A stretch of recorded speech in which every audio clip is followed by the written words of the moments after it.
Kia ora tātou. Today we're going to talk about the importance of building a leadership team in your group, because this is a key not only to greater effectiveness, but also greater enjoyment.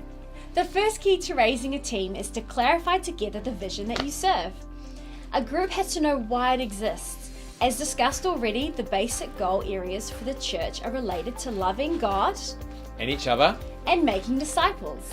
However, you need to flesh out what this might look like in everyday application.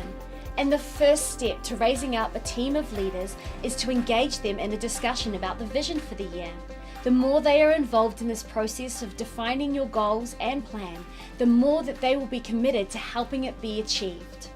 Secondly, you need to master the art of delegation, Yeah. because delegation is more than finding a person to do a job.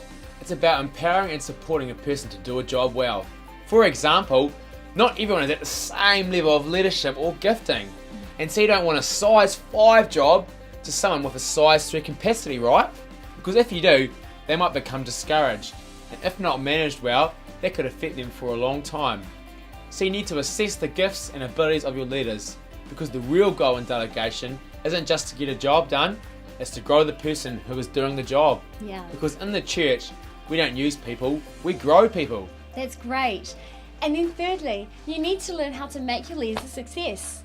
For example, maybe the first time a new leader does a new task, you teach them to do it by doing it for them, with their help. While on the second time, they do it with your help. And on the third time, they do it while you watch and applaud. This way, we train and release people into their roles at a pace they can handle. But beyond that, the support role continues. And the only way to achieve this is to stay in touch with your leaders. Awesome, Shannon. There's a saying that goes, you cannot expect if you do not inspect. The point is that it's unrealistic to give someone a job and to expect they'll then do it perfectly and forever, as if they were a machine. If we don't follow up with people in support, there's a whole lot of reasons why they might fail in something and become discouraged as a result. That's right. Now, one way to help a leader who has experienced a failure of some kind in their role is to share the responsibility for that failure, or even take all the blame, because they've only failed because we've failed to support as we could have. While this approach requires humility from us, the point is that we can help protect our leaders from disappointments they don't yet have the capacity to carry. But another key is to intentionally equip them so they do succeed. Because our leaders are so often young, many really do need equipping in discussion leading skills, how to prepare discussion questions, the basics of running programs, and more. A monthly leaders meeting with a short bit of training while listening to their feedback so you can support them well really can go a long way. With our ears to the ground, we can hear their concerns, encourage them, and then also equip them for success. Remembering that in the church, our responsibility is to care for our leaders more than we care about what they might do for us.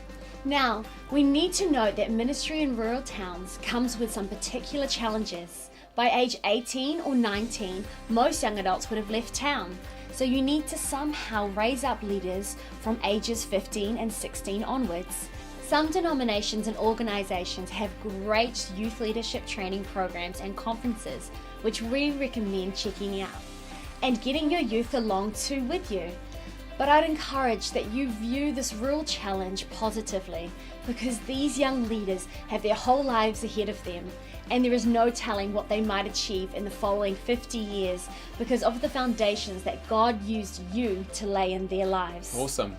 In summary, if you want addition, grow members. But if you want multiplication, grow leaders. Wow.